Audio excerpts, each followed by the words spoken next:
पद चिन्ह पर चलते हुए हमारे देश की विपक्षी पार्टियां नग्नता का प्रदर्शन कर रही हैं। दोस्तों, प्रदर्शन करने के लिए नग्न होना कितना जरूरी है, यह कमेंट बॉक्स में जरूर लिखें।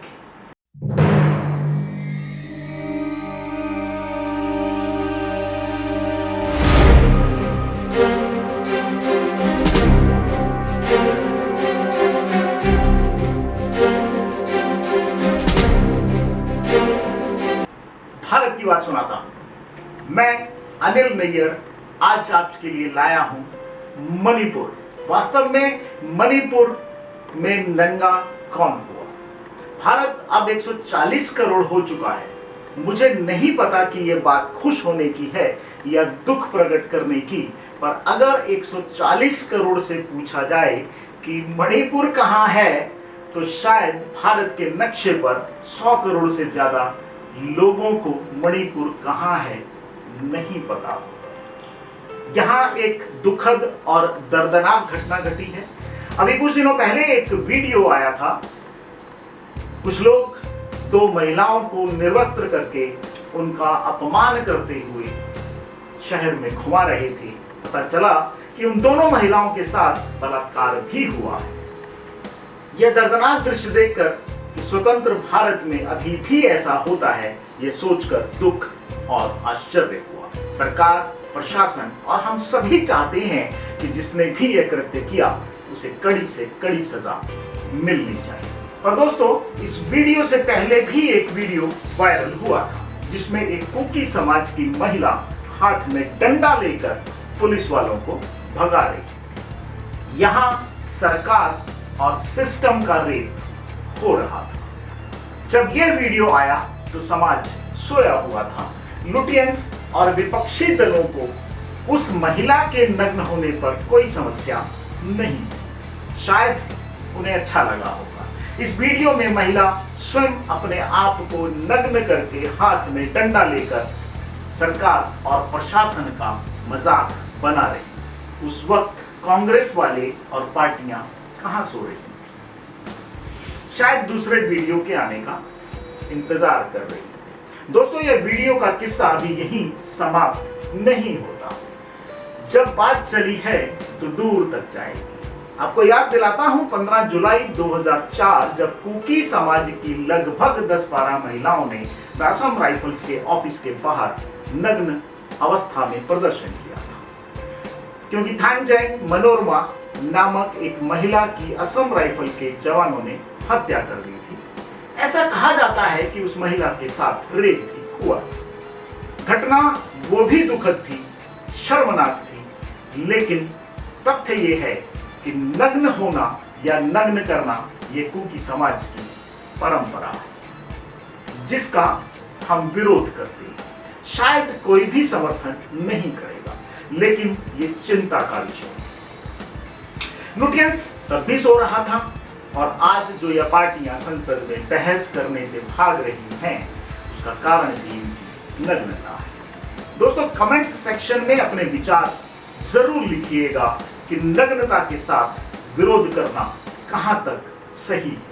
मणिपुर की पूरी दास्तान को समझने से पहले यह समझ लेना चाहिए कि हम चाहे नग्नता का विरोध करें या चाहे कितनी ही शर्मिंदगी हो रही हो, पर कुकी समाज को पूरी तरह से ईसाई बन चुका है। उनके लिए नग्नता अभिशाप नहीं है। इन्हें नंगे होने से फर्क नहीं पड़ता और इसी पद चिन्ह पर चलते हुए सभी पार्टियों का गठजोड़ INDIA भी नग्नता का प्रदर्शन कर रही है। तो चलिए ये जानते हुए कि वास्तव में मणिपुर की समस्या है क्या।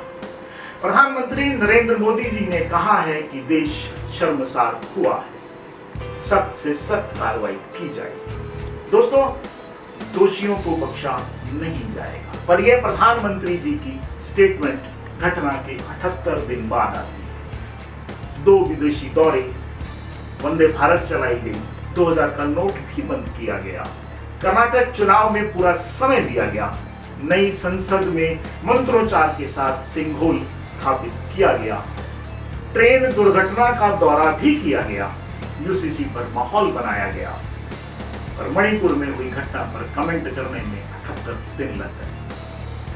मोदी जी, आप कमेंट नहीं कर सकते थे पर एक्शन तो ले सकते। 4 मई को घटना घटी, क्योंकि समाज की 2 महिलाओं के साथ गैंगरेप हुआ, उन्हें निर्वस्त्र करके घुमाया गया। अत्यंत दुखद और दर्दनाक घटना है ये। 18 मई को 0 एफआईआर हुई, 21 जून को फाइनल एफआईआर हुई, 2.5 महीने तक कोई गिरफ्तारी नहीं।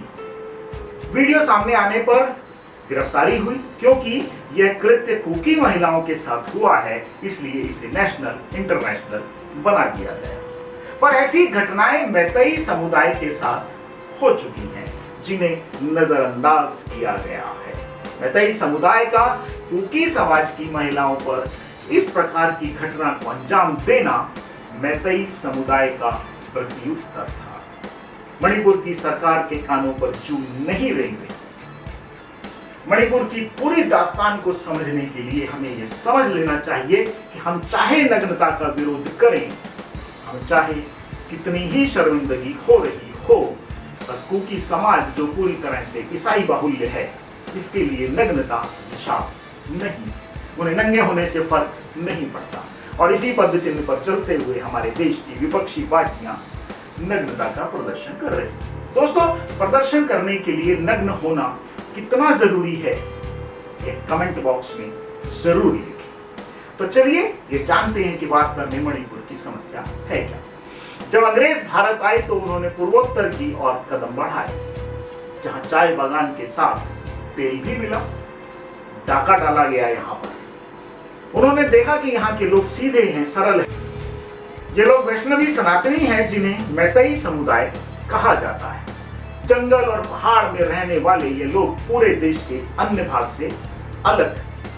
इन सीधे साधे लोगों के पास बहुमूल्य संपदा है। अंग्रेजों ने इस भूभाग की पूरे देश से काटने का सोचा। अंग्रेजों ने यहाँ इन्वर्ट परमिट की व्यवस्था की। यदि आज आपको मणिपुर जाना है तो वहां का परमिट लेना होगा, पर अंग्रेजों ने अपने काम सब बिना परमिट के किए। अंग्रेजों ने देखा यहाँ ईसाई मिशनरी नहीं है, तो ईसाई मिशनरियों को यहाँ लाया गया, चर्च बनवाए गए। अंग्रेजों ने सपना यह देखा कि जब पूरा पूर्वोत्तर ईसाई कन्वर्ट हो जाएगा तो हम पूर्वोत्तर पर राज करेंगे और यहां से चीन पर नजर रखेंगे। अंग्रेजों ने अपनी इस चाल से ईसाई समाज को एसटी का दर्जा भी दिया।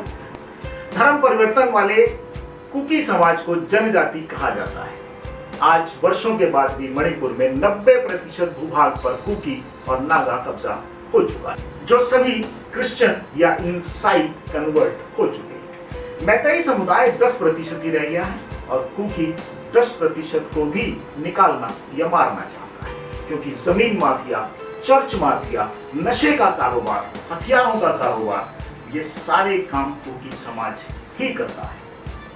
रही सही कसर हमारे देश के प्रधानमंत्री तथा कथित पंडित जवाहरलाल नेहरू ने पूरी कर दी। 1950 में संविधान अस्तित्व में आया तो नेहरू ने मैतेई समाज को कोई छूट नहीं दी। 1960 में नेहरू ने सरकार और लैंड रिफॉर्म एक्ट लाया, जिसमें 90% भूभाग वाले कुकी और नागा ईसाइयों को एसटी एक्ट में डाल दिया गया। इस एक्ट में प्रावधान भी था कि कुकी कहीं भी जा सकते हैं, जमीन ले सकते हैं, परंतु 10% मैतेई समाज हिंदुओं का ये अधिकार नहीं। यहीं से मैतेई हिंदुओं को दिल्ली अब दूर लगने लगी और दिल्ली से विरोध बढ़ता गया। नेहरू लौटकर मैतेई हिंदुओं की खबर लेने नहीं गए। उधर ब्रिटेन की M16 और पाकिस्तान की ISI ने मिलकर कुकी और नागा जाति के लोगों को हथियारों से लैस कर दिया। भारत के विरुद्ध लोगों पर अत्याचार करने लगे, क्योंकि अब लड़ाई पूर्वोत्तर के ट्राइबल जनजातियों के अपने अस्तित्व की थी, तो अलग अलग फ्रंट बनाकर सबने हथियार उठा लिए। कुकी लोगों का मणिपुर में आगमन 1844 से शुरू हुआ। कुकी बर्मा, म्यांमार से आकर यहाँ की पहाड़ियों में बसते रहे और उनका आगमन आज भी जारी है। 1993 में भी झगड़ा हुआ था, दंगे हुए थे। उस समय समझौता मैतेई समुदाय ने कराया था। ये दंगे 9 महीने चले और दोस्तों 12 अगस्त 93 को मणिपुर के दंगों पर नेतागिरी दिखाने के लिए उस वक्त के तत्कालीन गृह राज्य मंत्री राजेश पायलट इम्फाल पहुंचे और मणिपुर के लोगों को दिलासा देने के लिए 3.5 घंटे इम्फाल में रुके, जिसमें 2 घंटे एयरपोर्ट पर, 1 घंटा गवर्नर साहब के साथ लंच किया और मात्र आधा घंटा दंगा पीड़ितों के साथ लगाया और बैक टू कोविड। यानी उस समय के गृह मंत्री 3.5 घंटे इम्फाल में रुकते हैं और आज 2023 के दंगों में देश के गृह मंत्री अमित शाह 3 दिन तक मणिपुर में रहे। यह फर्क है कांग्रेस के शासन का और आज की सरकार का। विपक्ष कहता है कि प्रधानमंत्री नरेंद्र मोदी संसद में आकर मणिपुर पर बोले, तो कांग्रेस ये कैसे भूल गई कि उसके शासनकाल में मणिपुर में जितनी बार भी दंगे हुए, उस समय के किसी भी प्रधानमंत्री ने संसद में शक्ल नहीं दिखाई। दूसरों पर उंगली उठाने से पहले हम ये भूल जाते हैं कि 3 उंगलियां हमारी तरफ की। मैं यह नहीं कह रहा कि आज मणिपुर में हालात अच्छे, पर विपक्ष की इतनी नग्नता शोभा नहीं देती। काले कपड़े पहनकर विरोध का ड्रामा जो ये दिखा रहा है कि दुनिया है जो सब जानती है। और रही बात उस वीडियो की, तो वीडियो पर जांच हो रही है, कहीं ना कहीं कोई कॉन्स्पिरेसी हो सकती है। हाल ही में सांप्रदायिक संघर्ष की शुरुआत 3 मई को हुई, जब ट्राइबल स्टूडेंट यूनियन ने मैतेई समुदाय के लोगों को जनजाति का दर्जा देने की पहल के खिलाफ रैली निकाली। चूड़चंदपुर की रैली में कुछ बंदूकधारी जब शामिल हो गए तो हिंसा भड़क उठी, क्योंकि सरकार ने अफीम की खेती करने वाले की नकेल कसना शुरू किया हुआ था।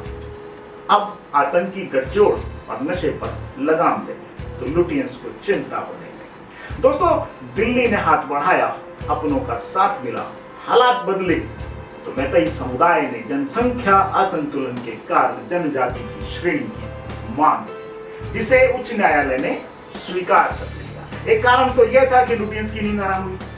दूसरा, नशे का कारोबार। जी हाँ, नशे का कारोबार जो मणिपुर से लेकर म्यांमार, लाओस और कंबोडिया तक फैला हुआ था, इस कमाई से उग्रवादी संगठनों को हथियार दिए जाते हैं।